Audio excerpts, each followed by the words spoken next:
Bonjour tout le monde. Mon nom, c'est Marie-Renée Blanchet. Comme Dominique l'a dit, je suis vice-doyenne de la FESP.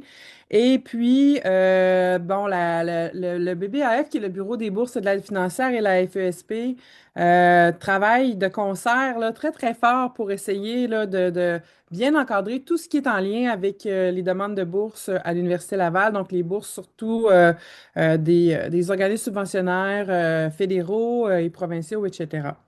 Donc, dans le cadre des activités on a pensé de vous préparer cet atelier aujourd'hui qu'on vous présente sur le CV descriptif, qui est une forme de CV pour ceux et celles d'entre vous qui n'ont pas encore appliqué à des demandes de bourse, là, qui va être très différente de celle qui est en place en ce moment. Donc, en ce moment, les CV plus traditionnels, si on veut, pour les demandes de bourse, c'est des CV où on entre dans une certaine plateforme ou dans des documents, la quantité, par exemple, de publications, où on a étudié, les bourses qu'on a obtenues, etc. Mais il n'y a pas vraiment d'explications supplémentaires qui sont données.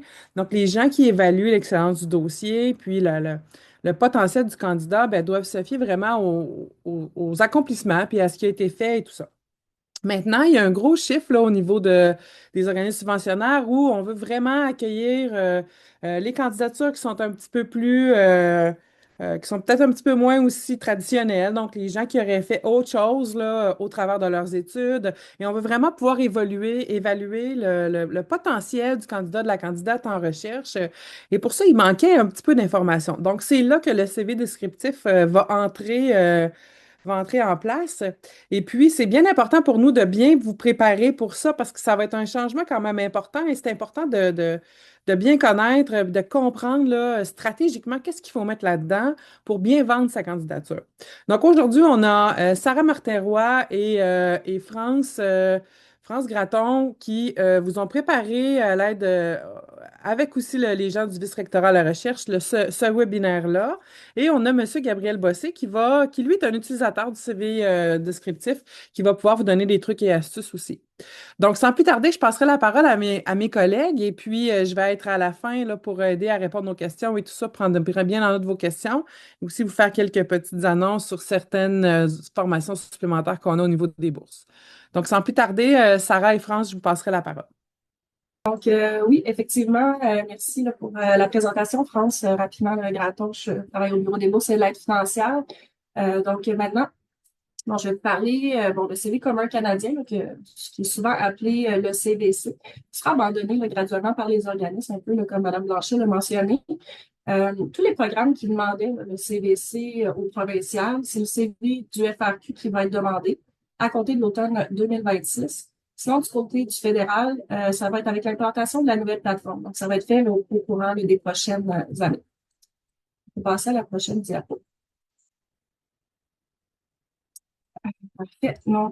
Au niveau, c'est quoi le CV descriptif?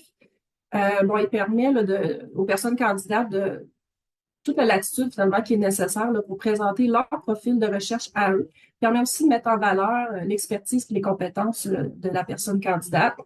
Permet aussi d'englober une vaste gamme de résultats de recherche en passant par oui, les publications, mais aussi les retombées sociales et encourage aussi à décrire en détail là, les parcours et les réalisations. Permet aussi de faire ressortir ce qui est pertinent par rapport au concours de bourse pour lequel vous faites votre demande, ce qui était peut-être un peu plus difficile à faire ressortir là, dans l'ancien CV. Je vais passer à la prochaine diapo. Oui, parfait. Le CV descriptif permet de refléter un large éventail de compétences, d'expériences, puis l'impact plus qualitatif là, qui est pertinent dans le contexte de votre demande. Il y a plusieurs éléments qui le distinguent là, du CV qui ont dit plus traditionnel. Le CV traditionnel, on le sait, il est plus structuré, il est plus factuel, il est un peu plus impersonnel. Il utilise des indicateurs. Il est plus simple peut-être à remplir, mais il est quand même long là, à compiler. Du côté du CV descriptif, il est structuré en sections. Donc, la structure est un petit peu différente. Il permet aussi d'être plus explicatif, donc d'expliquer vos contributions, les compétences que vous avez acquises, aussi les impacts là, de votre recherche. Il est accessible, mais bon, il demande quand même un certain effort de synthèse là, pour bien le monter. On peut passer à la prochaine. Super. Bon, les valeurs ajoutées du CV descriptif, bon, il permet de mettre en valeur les compétences qui sont transférables, aussi, bon, de détailler vos expériences professionnelles et académiques, mais en soulignant aussi les compétences que vous avez acquises.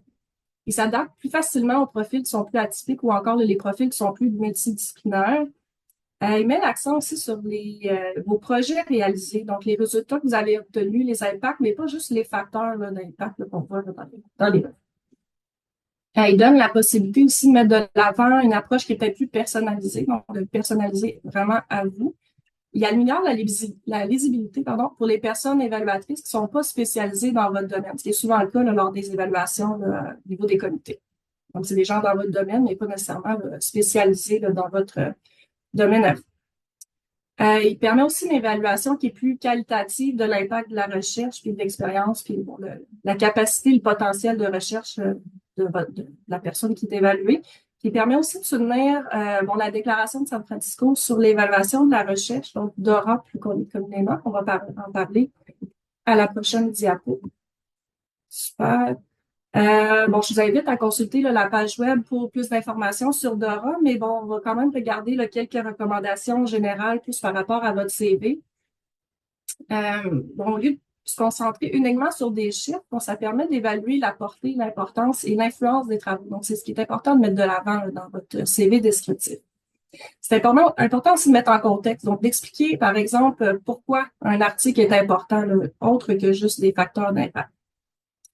Tentez aussi de valoriser les résultats de votre projet au-delà de seulement là, justement vos articles scientifiques. Maintenant, les directives par rapport au CV descriptif. Donc, le CV descriptif doit contenir toute l'information qui est pertinente dont ont besoin là, les personnes évaluatrices sans avoir besoin de consulter des sources externes. Donc, par exemple, des liens là, vers d'autres pages web. La seule exception là, que je vous dirais, c'est peut-être lorsque vous avez pour mettre des hyperliens, c'est quand vous avez des œuvres peut-être visuelles ou audiovisuelles qui sont pertinentes dans le cadre de votre demande, mais bon, rien garanti là, que les hyperliens vont être consultés là, lors de l'évaluation.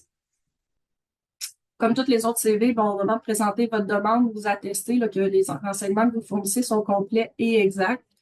Donc, c'est super important. Il faut aussi que ce soit un document qui est autoportant. Donc, ce que je veux dire par là, c'est que c'est un document qui est complet et autonome, donc qui peut être compris seul. Donc, les personnes évaluatrices doivent pouvoir le lire et vraiment ne pas avoir besoin de consulter d'autres documents là, pour bien comprendre la portée de votre CV. Les différentes sections maintenant dans le CV descriptif. Donc, section 1, déclaration personnelle ou parcours et compétences. Donc, il est nommé un petit peu différemment là, selon que ce soit le FAQ ou le fédéral. Ici, vous devez mettre en valeur votre expertise pertinente par rapport à la demande puis vos expériences pour brosser un portrait de votre parcours professionnel et de vos réalisations. Dans la section 2, ici, contributions et expériences les plus importantes. Ici, bon, vous devez faire la démonstration de vos principales contributions et expériences, puis notamment bon, les retombées là, de celles-ci. L'importance dans l'avancement de votre domaine de recherche aussi. Les contributions peuvent prendre plusieurs formes, autant en publication, activités de mobilisation communautaire, les travaux, création, retombées sociales. Donc, quelques exemples que vous pouvez indiquer. Maintenant, la section 3, activités de supervision et de mentorat. Ici, vous pouvez présenter tout ce qui est vos expériences en mentorat, formation à la relève, bon, plus particulièrement votre rôle à vous là, dans ces différentes activités de perfectionnement-là. Et bon, on serait rendu maintenant à Sarah. Donc, je te laisse la parole. Oui, merci France. Alors, moi, je me propose maintenant de vous présenter les trois principales sections du CV descriptif de manière un peu plus détaillée, avec également des exemples concrets pour que vous puissiez voir un peu ce à quoi on s'attend. Donc, la section 1, déclaration personnelle et parcours et compétences. Donc, ici, c'est l'occasion de montrer votre parcours académique, professionnel et personnel. Donc, on vous invite à décrire les raisons qui font que vous êtes apte à occuper le rôle proposé dans le cadre de la demande. Par exemple, vous pouvez offrir des précisions à propos de l'expertise sur le sujet en question ou sur des sujets connexes. Des retombées de votre recherche, c'est bien fait pour la société et la science. Une expérience concrète qui démontre votre capacité à réaliser le projet. Et outre ce que vous voyez à l'écran, vous pouvez aussi décrire des activités et des compétences en matière de leadership, des collaborations ou des réalisations antérieures dans le domaine ou dans des domaines connexes, ainsi que des distinctions, des prix ou des bourses que vous avez obtenus. Alors ici, ce que je me propose de faire, c'est de vous montrer un exemple qui est plus faible et un exemple plus fort. Alors ici, il s'agit du même projet présenté différemment et c'est davantage un exemple qui est dans le domaine des sciences humaines. Donc, l'exemple à gauche, j'ai travaillé dans un organisme communautaire où j'ai fait un projet sur les migrants. J'ai fait des entrevues et analysé les résultats et j'ai présenté le tout à différents organismes. Je pense que cela montre que je suis capable de faire un bon projet de recherche et que mes résultats peuvent être utiles. Je suis motivée, j'aime travailler en équipe et je crois que mon expérience va m'aider à répondre aux attentes, même si je n'ai pas encore beaucoup d'expertise. Alors, pourquoi cet exemple-là est un peu moins bon? Donc, il présente plusieurs faiblesses typiques d'un texte qui serait pénalisé dans un concours. Il est trop vague, c'est pas concret, mesurable et précis. Il n'y a pas de méthodologie claire. Donc, il n'y a aucune explication du comment. Donc, c'est impossible d'évaluer la rigueur. Il n'y a aucune retombée documentée. On voit aussi qu'il y a l'utilisation d'un langage qui est généraliste. Donc, on lit des affirmations, je suis motivé, mais on n'a pas vraiment de preuve de ça. Et donc, finalement, il ne répond pas vraiment aux critères du Fonds de recherche du Québec, qui est de mettre de l'avant le leadership, la collaboration, l'impact, l'originalité, la rigueur. Donc, ces aspects-là ne sont pas illustrés. Maintenant, dans l'exemple à droite, dans mon travail au sein d'un organisme soutenant les personnes nouvellement arrivées à Québec, j'ai mené un projet de recherche participative documentant les obstacles d'accès aux services publics. J'ai conçu une méthodologie mixte, ce qui a renforcé mes compétences en analyse qualitative et en co-construction de savoir. La présentation des résultats auprès d'organismes communautaires et d'acteurs municipaux a mené à l'ajustement d'un protocole d'accueil. Alors, pourquoi cet exemple-là est considéré comme plus fort? Bon, premièrement, il respecte les principes clés des organismes subventionnaires. Donc, il est concret et spécifique.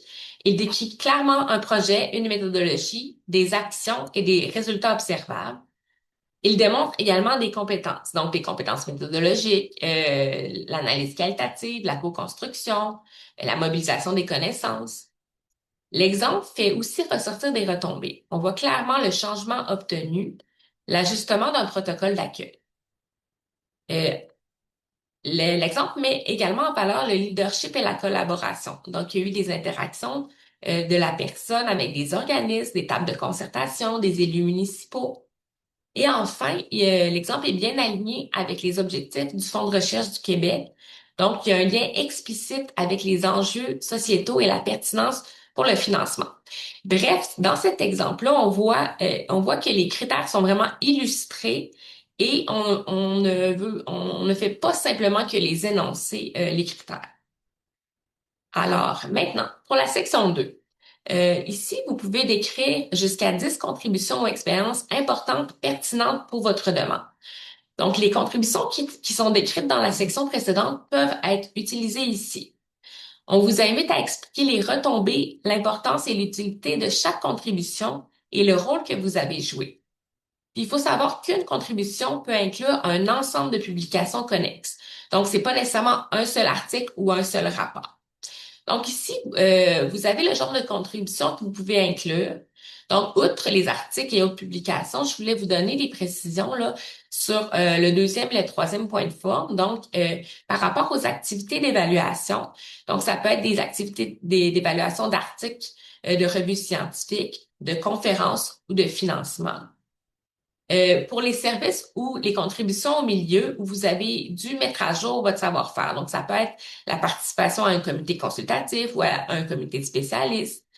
Puis, par rapport à la mobilisation des connaissances, donc, ça peut être justement d'avoir participé, d'avoir partagé vos résultats à des destinataires spécialistes ou non. Donc, des articles de journaux, des entrevues avec les médias, des blogs, des conférences. Et outre ce qui est inscrit sur la diapo, vous pouvez aussi faire ressortir des contributions créatives, donc une réalisation artistique, une exposition, un film, etc. La promotion de l'équité, la diversité et l'inclusion et de l'accessibilité dans l'écosystème de la recherche.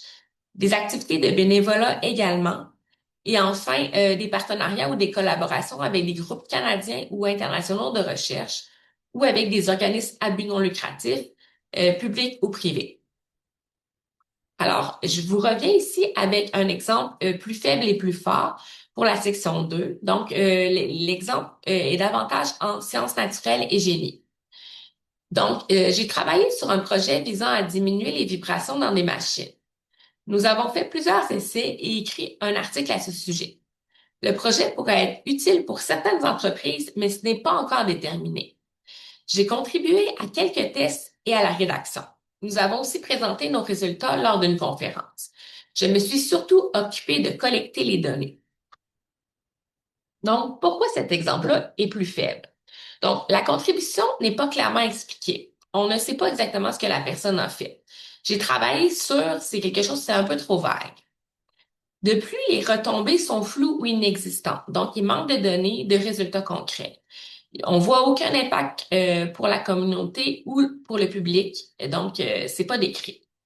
Il n'y a pas non plus de mention des clientèles visées. Donc, il n'y a aucune indication sur qui a bénéficié de la contribution. Il n'y a pas de mise en valeur du rôle personnel, donc mentionner seulement j'ai collecté des données peut minimiser l'apport réel de la personne. Et enfin, le style est peu professionnel et imprécis de manière générale. Maintenant, l'exemple à droite, j'ai conçu et testé un mécanisme permettant de réduire de 30% les vibrations générées par des machines de production, améliorant la sécurité des opérateurs et la durée de vie des équipements. Les résultats ont été publiés dans une revue scientifique en génie mécanique et repris par un partenaire industriel pour une phase de pré-commercialisation.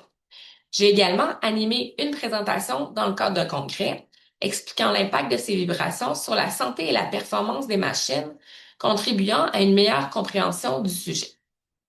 Donc, cet exemple-là est considéré comme bon parce qu'il décrit clairement la contribution. Il indique ce qui a été fait, par qui et dans quel contexte.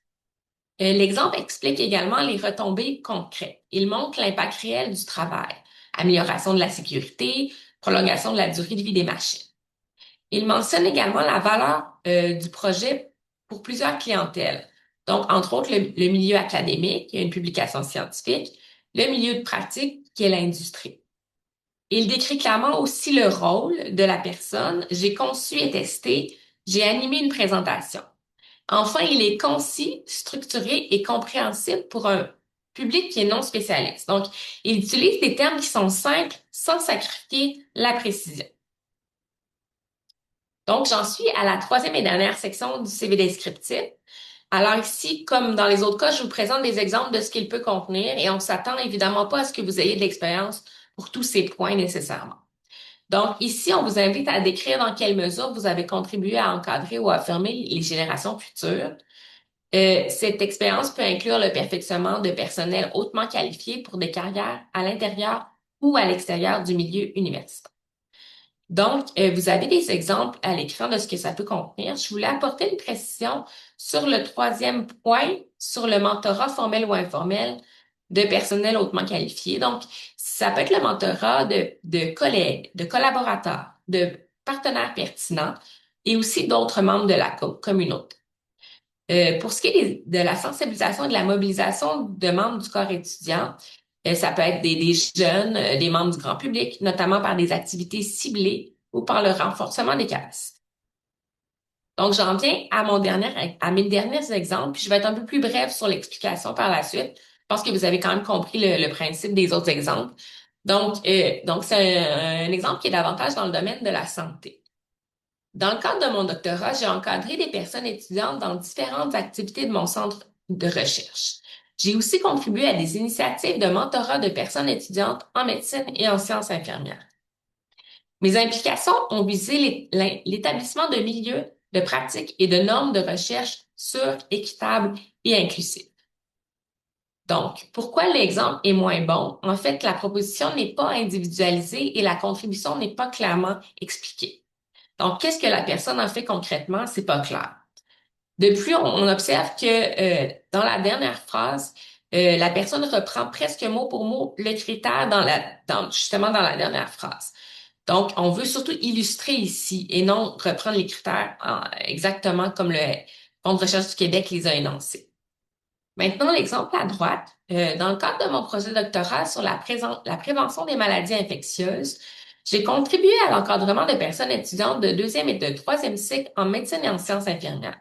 J'ai conçu et animé un atelier de formation sur l'analyse intégrée de déterminants biologiques et comportementaux de la transmission.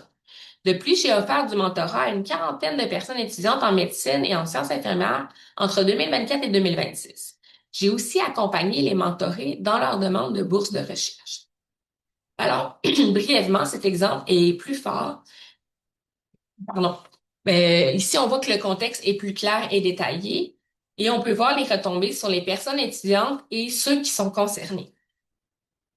Alors, désolé. Maintenant, je fais un petit résumé des conseils clés pour un CV descriptif en recherche. Donc, on vous le dira jamais assez tôt, comme pour toutes les demandes de bourse, vous devez commencer tôt, apprendre à connaître votre public et demander des commentaires à vos collègues. Donc, deuxièmement, on vous invite à garder un CV traditionnel à jour. Donc, de maintenir un CV complet et actualisé. Donc, extraire les informations pertinentes selon la demande ou le concours et adapter le niveau de détail au contexte. Lire attentivement les critères d'évaluation du programme. Donc, bien connaître les instructions, télécharger le bon modèle de CV, rédiger dans la langue officielle choisie, utiliser un langage simple, décrire vos acronymes. On vous propose d'utiliser un récit également à la première personne dans le CV descriptif. Le quatrième point, mettre en valeur la qualité de vos contributions au-delà des résultats. Donc, on vous propose de raconter votre histoire et surtout de ne pas vous sous-estimer. Donc, dans le point 4, quelques exemples que vous pourrez mettre de l'avant. Donc, décrire l'originalité, la créativité et la rigueur méthodologique. Donc, expliquer ce qui distingue votre approche, illustrer l'innovation dans les méthodes utilisées. Vous pourriez aussi mettre de l'avant la transparence et l'accessibilité des résultats, donc les efforts pour rendre les résultats accessibles, par exemple des publications en libre accès, des activités de vulgarisation. Le cinquième point, démontrer les retombées scientifiques au-delà des publications et des subventions. Donc, on vous invite à choisir les contributions les plus importantes. Vous pouvez parler de retombées économiques, environnementales ou sociétales, donc des impacts concrets sur la communauté. Aussi des activités d'amélioration de la compréhension publique, donc des activités de vulgarisation, de mobilisation des connaissances, des événements publics, etc.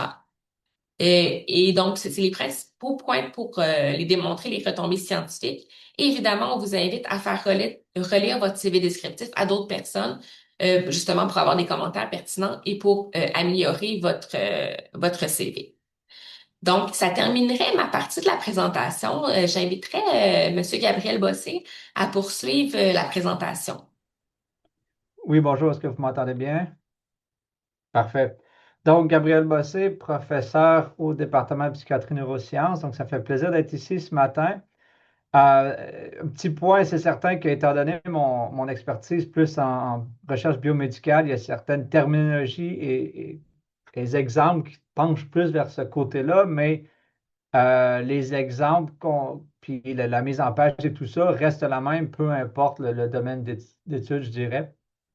Euh, pour vous donner un petit aperçu, je suis évaluateur pour les bourses postdoctorales des IRSC.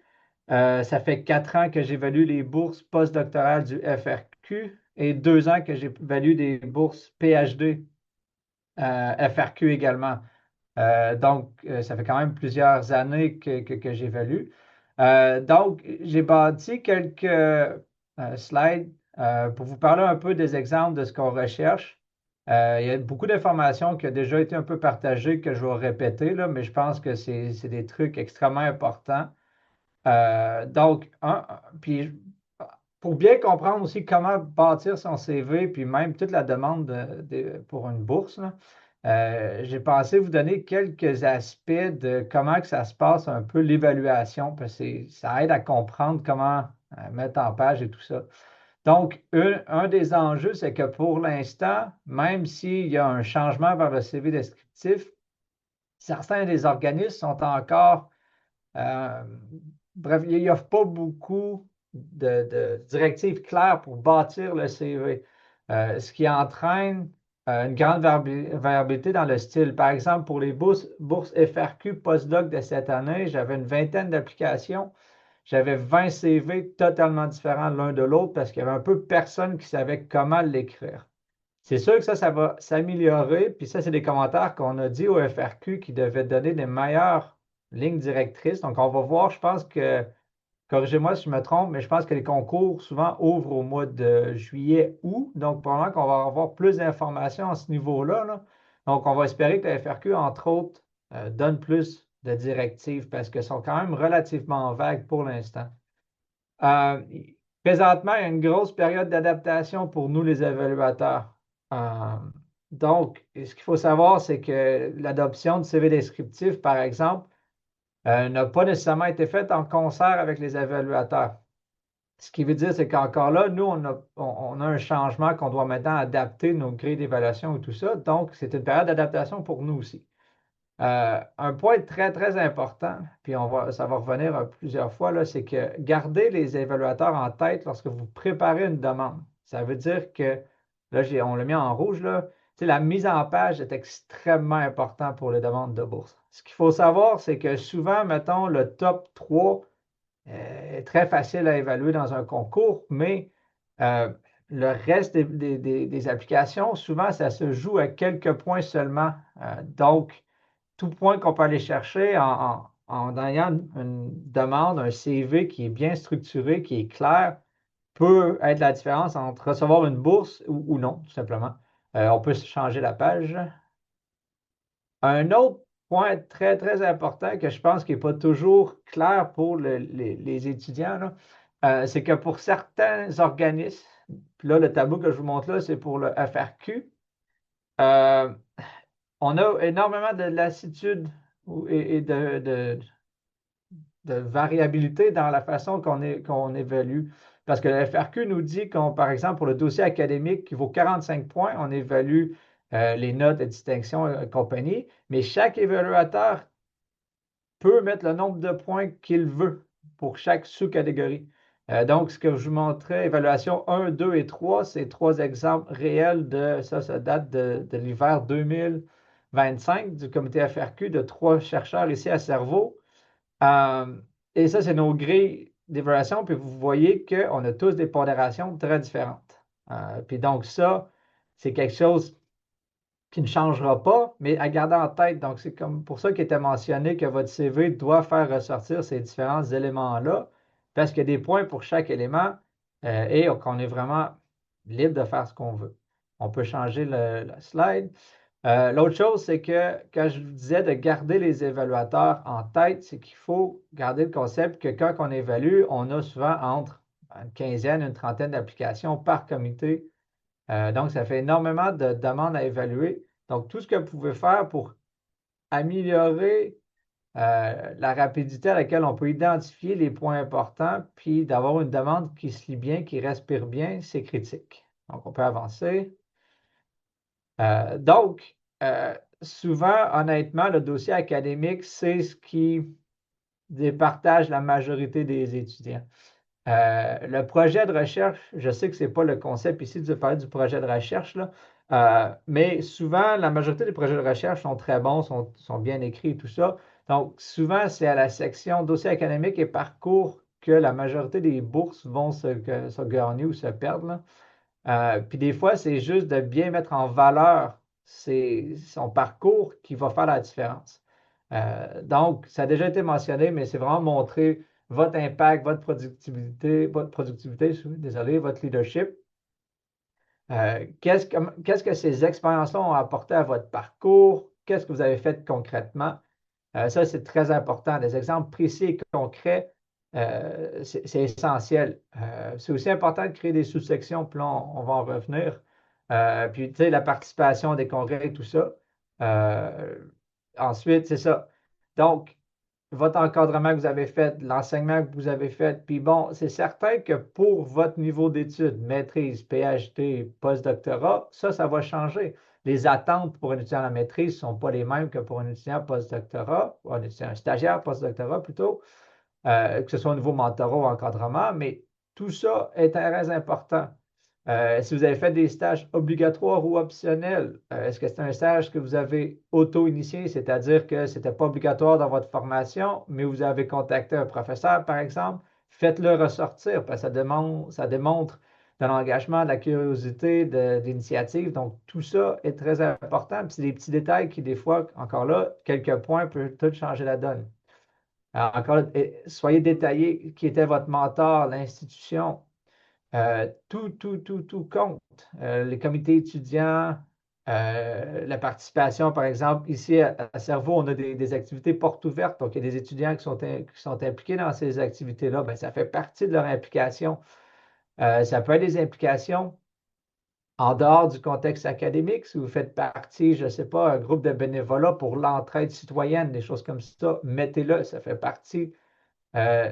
Ces activités-là vous forment en tant que personne, en tant qu'étudiant, que scientifique. Donc, c'est des choses importantes, même si ça peut paraître pas important pour vous pour cette demande-là, ben, ça fait partie de votre caractère et de votre formation. Puis c'est des compétences translationnelles qui peuvent ensuite améliorer votre expertise en tant qu'étudiant. Donc, si on continue, ben, c'est ça, c'est quand même clair. Puis vous allez avoir la présentation, là. Mais c'est ça, tu sais, si vous avez présenté dans des congrès, que ce soit des congrès locaux, même si c'était une activité de votre programme, mettez-le, ça fait partie de vos réalisations. Encore là, soyez clairs, c'est pas juste de dire, ah, j'ai participé à 14 congrès, mais quel congrès, à quel moment? Encore là, qu'est-ce que ça vous a apporté? Qu'est-ce que j'ai mis d'autre? Dans le fond, c'est ça. Même si, honnêtement, bon, il y a des fois un peu de discontinuité ou de rupture entre ce que l'organisme subventionnaire suggère de faire et ce que les évaluateurs regardent. Donc, je sais qu'ils ont enlevé, à l'époque ou dans la contribution détaillée, souvent il y avait des tableaux récapitulatifs qui parlaient du nombre d'articles, du nombre de présentations et compagnie. C'est plus demandé, même si je pense qu'on n'a plus le droit de le faire dans ce descriptif. Encore là, peut-être que les gens du BAF ou de l'Institut supérieur vont pouvoir me corriger là-dessus.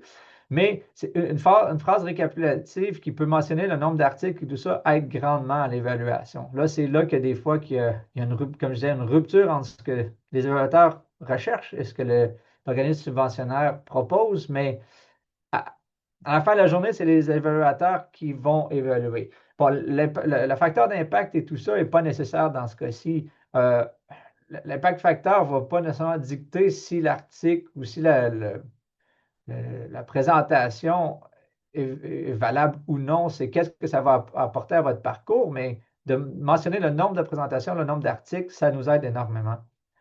Encore là, si vous avez des choses qui sont en préparation, vous pouvez le mettre. Mais c'est aussi d'être honnête dans vos retombées et tout ça. Si vous avez publié un article, mais que vous êtes quatrième auteur, il ne faut pas non plus s'attendre à ce que vous le décriviez comme si vous aviez eu un rôle absolument majeur dans le papier. Pas que votre rôle n'a probablement pas été important. Si vous êtes auteur, c'est que c'est important, mais c'est d'être réaliste dans la façon de le décrire. On peut avancer. Encore là, ça a été mentionné, mais tout compte. L'organisation d'événements sociaux, académiques, étudiants, votre participation à votre association étudiante, par exemple. Vous avez participé à des événements grand public. Ici, à Cerveau, il y a une activité qui s'appelle le Soapbox of Science, qui est pour les scientifiques féminins pour aller parler de leur projet avec le grand public. Que vous soyez participant, bénévole, tout ça est important. Puis encore là, pas seulement dans le milieu académique. Votre participation à l'organisation, je ne sais pas, de Nez Rouge ou autre, ça fait partie de votre caractère, ça fait partie, vous avez appris quelque chose, vous avez évolué en tant que personne, donc mentionnez-le. Encore là, ça vous donne un point ou deux, des fois c'est suffisant pour aller chercher ce qui vous manquait. Puis c'est ça, mettre en avant comment ça vous a aidé. Donc, c'est correct qu'on peut y aller. Donc, je le remets encore, là, puis là, ça frappe avec autant de rouge, là, mais la mise en forme est critique. c'est vraiment critique parce que quand tu as 30, puis là, on va montrer des exemples, là, je pense qu'on peut avancer, là. Vous allez comprendre pourquoi, parce que quand on a 30 évaluations à lire, là, des blocs de texte continus sur une page, c'est extrêmement dur d'aller chercher l'information. Bon, là, je vous montre cet exemple-là parce que c'est là que c'est un exemple de la rupture entre les évaluateurs et les organismes subventionnaires, là. Cette diapo-là sort tout droit d'un atelier qu'on a fait l'an dernier pour dire aux étudiants comment préparer leur CV. Donc ça, c'était ce que nous, les évaluateurs, préférons pour évaluer. Mais c'est plus que ce qui est demandé, mais c'est juste pour vous montrer un peu, c'est ça, les ruptures, là. Mais si on avance, vous allez comprendre qu'on peut quand même aller chercher une structure qui va nous permettre d'aller chercher l'information rapidement tout en respectant les lignes directrices des CV actuels. Bon, ici, je vous ai mis un exemple de mon CV, en fait, pour la déclaration personnelle. C'est là que la déclaration personnelle, je crois qu'il va avoir le plus de variabilité, puis je crois que ça va prendre quelques années avant d'identifier les meilleures pratiques, là. Mais quand on parle de mise en page, ça, c'en est un exemple. Dans le fond, vous voyez qu'il y a des sections qui sont séparées en paragraphes. Ce n'est pas un bloc de texte continu. Utilisez des outils là j'ai les mots en anglais, là, de souligner et de mettre en gras pour faire ressortir l'information. Tu sais, très rapidement sur la page, on peut très bien voir les publications, par exemple, les données importantes comme de faire ressortir des bourses. Dans votre déclaration personnelle, là, faites ressortir ces choses-là aussi. C'est correct de se répéter, c'est correct de dire 4 fois que tu as eu une bourse de maîtrise parce que c'est très important, puis comme ça, tu es sûr qu'ils l'ont vu. Puis donc, d'utiliser ces trucs-là, de mettre en lumière les aspects critiques, c'est très important. Parce que des fois, on ouvre un document, puis c'est un bloc de texte continu, c'est dur de trouver l'information. Donc, utiliser une mise en page claire qui respire. Donc, ça, par exemple, pour les expériences importantes, vous voyez que, bon, peut-être que l'info est toute là, mais il n'y a aucune section, c'est juste des paragraphes. Tu sais, utilisez encore là des sous-sections pour vos contributions importantes, par exemple. Vous pouvez dire, bon, contribution dans le développement de ça, tu fais un paragraphe. Parce que ici, par exemple, bon, il y a des paragraphes, mais encore là, il n'y a rien en gras, il n'y a rien de souligné, il n'y a pas de sous-section, il y a des sections sur les publications, il y a d'autres sections sur l'engagement dans son milieu, mais c'est très dur de trouver l'information rapidement parce que, encore là, il faut tout lire attentivement, il faut regarder comme il faut, mais ça prend du temps, puis il y a plus de chances de manquer l'information. Donc, ça, on continue d'avancer. Bon, ça, c'est un exemple, en fait, qui commence à être un peu plus ce qu'on veut. Il faut quand même éviter, puis ça, ces exemples-là, c'est aléatoire, là, ça ne représente pas des vraies données, petite précision, mais bon, quand on parle d'expliquer vos contributions, bon, c'est certain que là, bon, les choses sont mises plus claires, plus espacées avec l'impact, mais encore là, ça reste un peu vague, ça manque un peu de comment ça l'a apporté à cette personne-là, à son parcours, c'est quoi l'impact plus global de ces réalisations-là. À la droite, vous avez une demande qui commence à être mieux structurée avec des sous-sections, des expériences en recherche, de collaboration, de communication. Mais là, on va vers des exemples qui ont été montrés plus tôt dans la présentation où il n'y a pas d'exemple concret, c'est pas clair. Par exemple, dans l'expérience en communication, c'est dit, bon, j'ai présenté à des audiences scientifiques et non scientifiques avec des oraux, des présentations de posters, des séminaires, mais bon, il n'est pas marqué combien, dans quelle conférence plus exactement. Donc, soyez précis dans ces choses-là. Mais la structure commence à ressembler. Si on continue d'avancer, puis comme je vous disais, on est en période d'adaptation. Pour les étudiants post-doctorat, le FRQ a changé pour le concours qu'on vient juste de terminer, puis je crois qu'il va être encore le CV descriptif pour le prochain concours. Les étudiants au PhD, je crois que ce n'est pas encore tout à fait en place. Mais il y a quand même des structures qui ressortent, qui respectent les règles, qui respectent l'essence du CV descriptif, mais qui commencent à être mais qui fonctionnent mieux. Ça, c'est deux exemples qui sont quand même relativement différents dans l'approche, mais vous voyez qu'il y a des sections claires, il y a des sous-sections même, comme par exemple dans l'exemple de gauche de description, tu as des exemples clairs de c'était quoi l'activité, les dates, l'impact, le rôle de cette personne-là dans ces choses-là. Sont séparés avec des 4, 5, 6, avec des bullet points. Les articles sont bien mis en place. Dans l'exemple de droite, encore là, on parle d'une réalisation scientifique avec une référence d'un article, mais l'explication, l'impact, la dissémination, la contribution est très facile de trouver l'information dans ces structures-là. Donc, c'est pour ça que je parle de la mise en page. Parce que l'exemple, là, 2 slides avec tous des paragraphes, mais aucune sous-section, aucune organisation, fait en sorte que cette personne-là, son CV est peut-être excellent, mais c'est plus dur de trouver l'information que dans les exemples qui sont ici présentés. Donc, c'est là qu'il devient critique de bien organiser pour quand même nous aider à trouver l'information. Quand on regarde des CV de contribution comme ça, l'information est là, l'impact et tout ça, mais ça se trouve facilement. Puis on est capable de naviguer au travers du CV. Parce que l'idée, c'est qu'en tant qu'évaluateur, il n'y a personne qui a la mentalité d'enlever des points. Nous, ce qu'on veut, c'est donner les points. Puis si le document est préparé d'une façon adéquate, c'est facile de trouver et de donner ces points-là. Si on avance.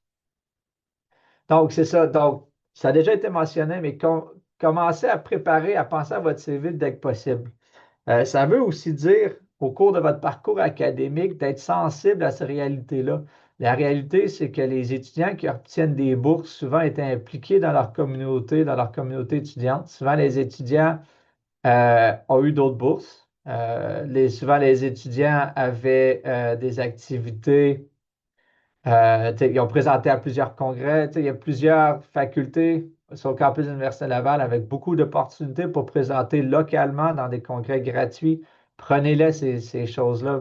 Allez-y. Ça contribue à votre formation, mais aussi, si vous voulez avoir des bourses, c'est des points qui sont faciles à aller chercher, qui vont contribuer à votre score global. C'est important, ben, c'est la réalité des bourses, c'est qu'il faut cocher les différentes cases, présentation, publication, enseignement, mentorat, des comités.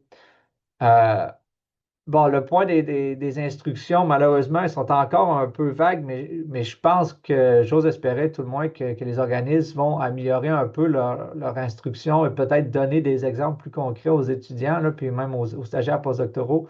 Mais je crois que ça s'en vient. Gardez toujours en tête les évaluateurs pendant la préparation de votre demande. Ultimement, c'est nous qui font la relire.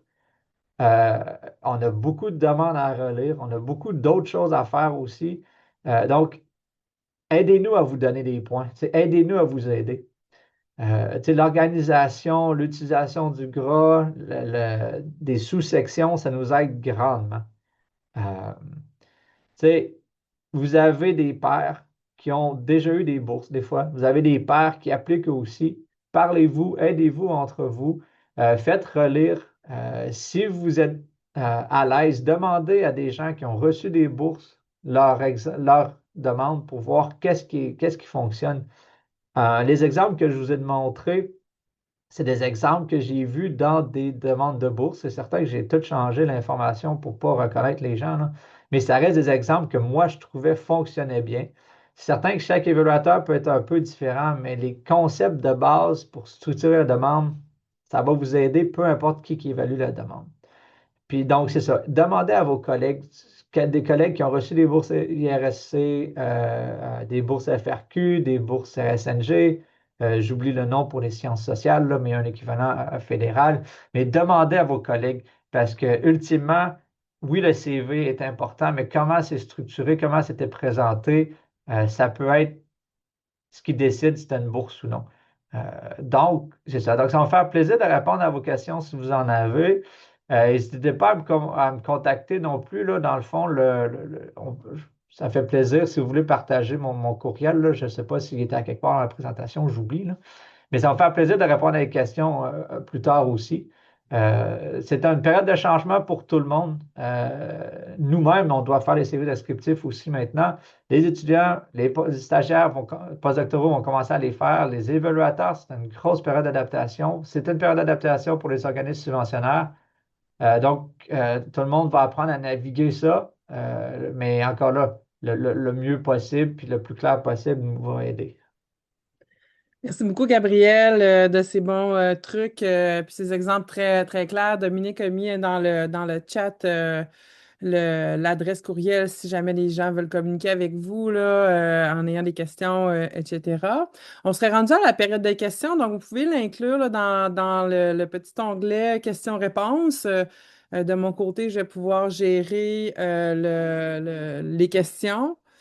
Euh, Dominique, reste pas trop loin au cas où ça ne fonctionne pas. Là, en ce moment, je n'ai pas de questions dans les questions-réponses, là. Donc, j'aimerais, en vous laissant le temps de rédiger vos questions, il y a, on vous a présenté le webinaire des organismes subventionnaires qui est organisé par le BBAF en collaboration aussi avec la FESP. Donc, ça, c'est un webinaire où on explique comment les concours fonctionnent et on va faire un effort supplémentaire cette année en France pour vraiment bien préciser la façon dont l'évaluation fonctionne aussi. Parce que moi, je crois très fortement que si vous comprenez bien, un peu comme Gabriel l'a noté, si vous comprenez bien ce qui est demandé, ce qui est attendu et comment les évaluations se font, c'est plus facile pour vous d'avoir un dossier là, qui va être gagnant. Et écoutez, Gabriel a tellement raison. Moi, je suis sur toutes les rencontres de ratification et quand on arrive à des dossiers là, où c'est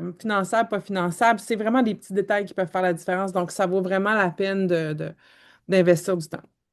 En plus de ce webinaire-là, la FESP organise maintenant ce qu'on appelle des flash FESP, donc qui sont des présentations très courtes d'une quinzaine de minutes où on discute d'un sujet, mais qui laissent quand même place à une trentaine de minutes de discussion et questions avec moi et les gens de la FESP. Notre prochain flash FESP est prévu le 27 mai et puis il est en lien avec les trucs et astuces pour développer une demande de subvention qui est gagnante.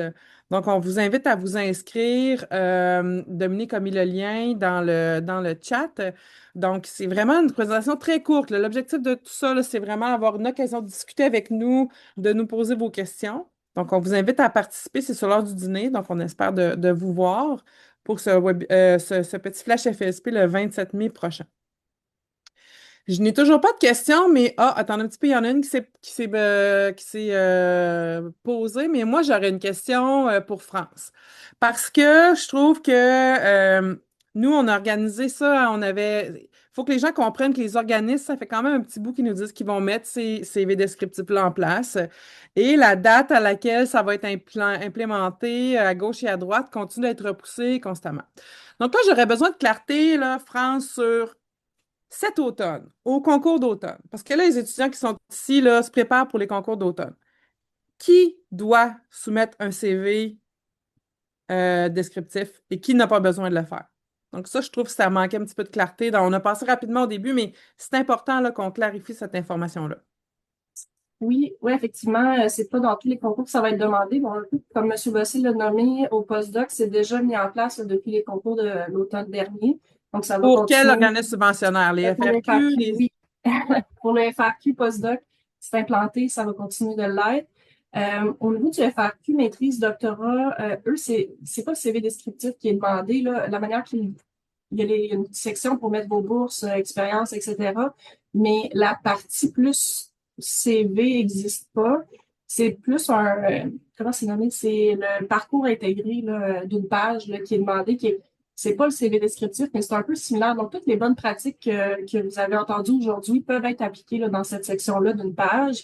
Donc, c'est sûr que ce sera moins exhaustif que sur un CV de 5 pages, mais bon, ça, c'est les règles Ouais. restent quand même C'est similaires. important, ça, parce que tous les étudiants qui ont appliqué aux bourses des FRQ, où vous allez avoir une page pour décrire justement votre parcours intégré, ben, l'idée de ce que de Gabriel nous a présenté reste là. C'est important d'avoir des paragraphes, d'utiliser le gras, et surtout de justifier, de bien justifier ce que vous amenez, là. Donc, tous les trucs qui vous ont été donnés ici sont importants pour ça. Parfait. Donc, au niveau des trois organismes, donc CRSH, CRSNG et IRSC, ça, c'est planifié pour quand et pour qui? Oui, là, ça va être tous les concours, donc autant maîtrise, doc que post-doc. Par contre, on n'a pas le calendrier des organismes encore. Là. On s'attend à ce que pour l'automne, donc pour les prochains concours, ce soit pas encore effectif. Là. Donc, que ce soit pas encore mis en place. Donc, ça va être encore le CVC normalement qui va être demandé à moins là, de gros changements là, dans les prochaines semaines. Mais c'est quand même à prévoir dans du court terme. Donc, probablement, peut-être pas à l'automne 2026, mais automne 2027, ça peut être envisageable. Mais pour l'automne, c'est plus Parfait. plausible. Parfait. Donc, nous, de notre côté, on reste à l'affût de tout ça. C'était important pour nous de tenir un webinaire aujourd'hui au cas où ce soit implémenté rapidement. Mais reste que tout ce qui vous a été présenté aujourd'hui là, est certainement pertinent dans la présentation de d'autres sections dans les demandes de bourse qui sont en lien avec votre carrière et vos réalisations et tout ça. En gardant en tête, comme il a été dit au début, que de plus en plus on met l'accent sur l'excellence, non pas seulement en termes de nombre de publications, mais d'impact. Et puis, on nous demande beaucoup d'évaluer le potentiel du candidat, de la candidate. Donc, aussitôt que vous êtes en mesure de nous démontrer votre potentiel et puis votre impact en général, c'est vraiment aidant. Bon, parfait. Donc, on a une question. Dans le cadre de la section 2, les productions cartographiques peuvent-elles être considérées comme des contributions créatives? C'est une question qui est très pointue là, sur un sujet donné. Est-ce que selon vous, France, ça peut être considéré comme des contributions créatives? Moi, je pense que oui, là, tant que c'est bien justifié, n'est-ce pas? C'est ce que j'aurais tendance à dire aussi. C'est sûr que, comme je mentionnais, c'est assez pointu, mais c'est sûr que, tu sais, nous, on est des généralistes là, du côté du bureau des bourses, puis moi, je suis côté FESP aussi, mais je vous invite vraiment, puis ça a été demandé plusieurs fois, là, à impliquer votre direction de recherche, puis impliquer les personnes de votre faculté qui sont peut-être dans des projets similaires là, pour vous aider à relire vos demandes. C'est sûr que nous, on peut vous donner des grandes lignes sur les sections, mais dans les demandes un peu plus pointues comme ça, direction de recherche, c'est vraiment la personne Oui, qui est la mieux placée pour vous répondre. ouais, exactement. Puis on a qui va pouvoir vous aider dans votre domaine. On a aussi une question dans le chat général. Est-ce que c'est possible de vous envoyer le CV pour avoir votre avis? Malheureusement, non. Là. La quantité d'étudiants à l'Université Laval ne nous permet pas d'offrir un service personnalisé. Et encore une fois, c'est un peu la même réponse. La meilleure personne pour vous outiller de ce côté-là, c'est votre direction de recherche. Si les gens de votre comité d'encadrement ou votre direction de programme, donc vous avez des gens autour de vous qui sont proches, qui sont dans vos domaines. Écoutez, moi, je travaille sur l'inflammation dans le cancer du poumon. Donc là, la question sur la cartographie, je ne peux pas lui répondre, là. Donc, je ne sais pas, moi, qu'est-ce qui est pertinent dans ce domaine-là. Et puis, bien entendu, nos agents, nos agentes de recherche et planification non plus, ils ont des spécialités, hein. Donc, ce n'est pas vraiment possible pour nous là, de bien vous aider, de vous outiller de ce côté-là. Puis aussi, il faut penser au volume d'étudiants. Donc, on ne peut pas offrir un service personnalisé, mais vous avez dans votre entourage des gens qui peuvent vous aider. Donc, il ne faut pas hésiter à leur demander, à leur en parler et leur poser vos questions. Pour rajouter à ça rapidement, là, si je peux me permettre, euh, dans votre entourage, au-delà de votre comité de supervision, vous avez aussi peut-être dans le centre de recherche, dans votre département, d'autres professeurs qui siègent sur les comités. Vous pouvez leur demander, Ouais. c'est du cas par cas, là, mais souvent, ça va faire plaisir de regarder, de donner des directives.